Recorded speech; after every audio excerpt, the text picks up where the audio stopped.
Korea Utara melakukan peluncuran uji coba rudal jelajah strategis dan rudal anti kapal terbaru. Uji coba ini dilakukan di tengah gencatan senjata Amerika Serikat dan Iran gagal hingga Timur Tengah kembali memanas. Peluncuran rudal ini dinilai sebagai gertakan terhadap Amerika Serikat.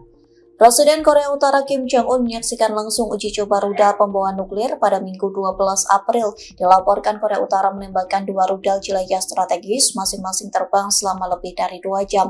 Sementara itu rudal anti kapal yang diuji coba terbang selama 33 menit.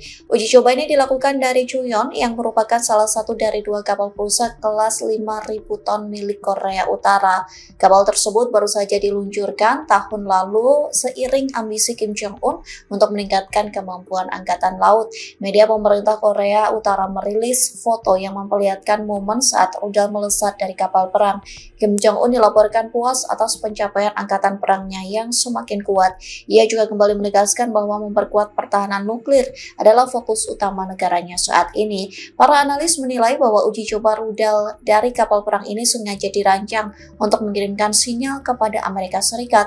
Pyongyang ingin menunjukkan bahwa potensi konflik di semenanjung Korea akan sangat berbeda dengan konflik yang dihadapi Washington terhadap Iran di Timur Tengah. Iran melancarkan serangan darat yang menyasar pasukan Amerika Serikat dan Israel pada Minggu 12 April 2026.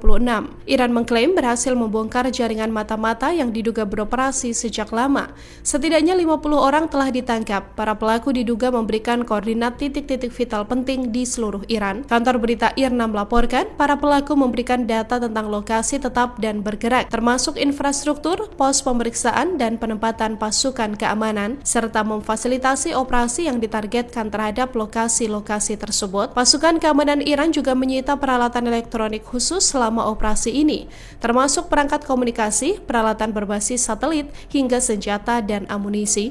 Para pejabat tidak merinci jangka waktu dari dugaan aktivitas tersebut. Operasi spionase ini diduga dilakukan pasukan Amerika Serikat dan Israel.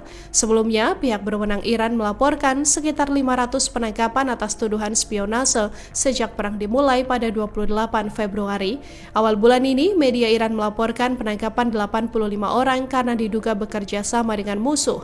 Sementara otoritas intelijen mengatakan 97 individu yang terkait dengan Israel ditangkap dalam operasi terpisah. Penangkapan ini dilancarkan bersama dengan runtuhnya pembicaraan Amerika Serikat Iran di Islamabad, Pakistan. Iran menegaskan negaranya siap melanjutkan operasi militer. Pernyataan ini muncul menyusul kegagalan negosiasi dengan Amerika Serikat. Juru bicara Kementerian Pertahanan Reza Tlaibnik menyebut jika Iran telah mengamankan sumber daya militer yang cukup. Sumber daya militer itu nantinya akan digunakan untuk mendukung aksi ofensif dan defensif. Senjatanya mulai dari rudal, drone, amunisi, dan jenis senjata lain yang memungkinkan untuk mengalahkan musuh. Sementara Presiden Iran Masoud Pezeshkian juga buka suara. Ia mengatakan Teheran akan melanjutkan negosiasi hanya dalam kerangka hukum internasional. Dirinya lantas memperingatkan bahwa ancaman apapun yang menargetkan Selat Hormuz akan membawa konsekuensi global. Hal ini disampaikan saat berbicara dengan Presiden Prancis Emmanuel Macron. Pezeshkian menyebut tim negosiasi Iran serius untuk mencapai kesepakatan. Akan tetapi menurutnya Amerika Serikat kurang merespon dengan baik.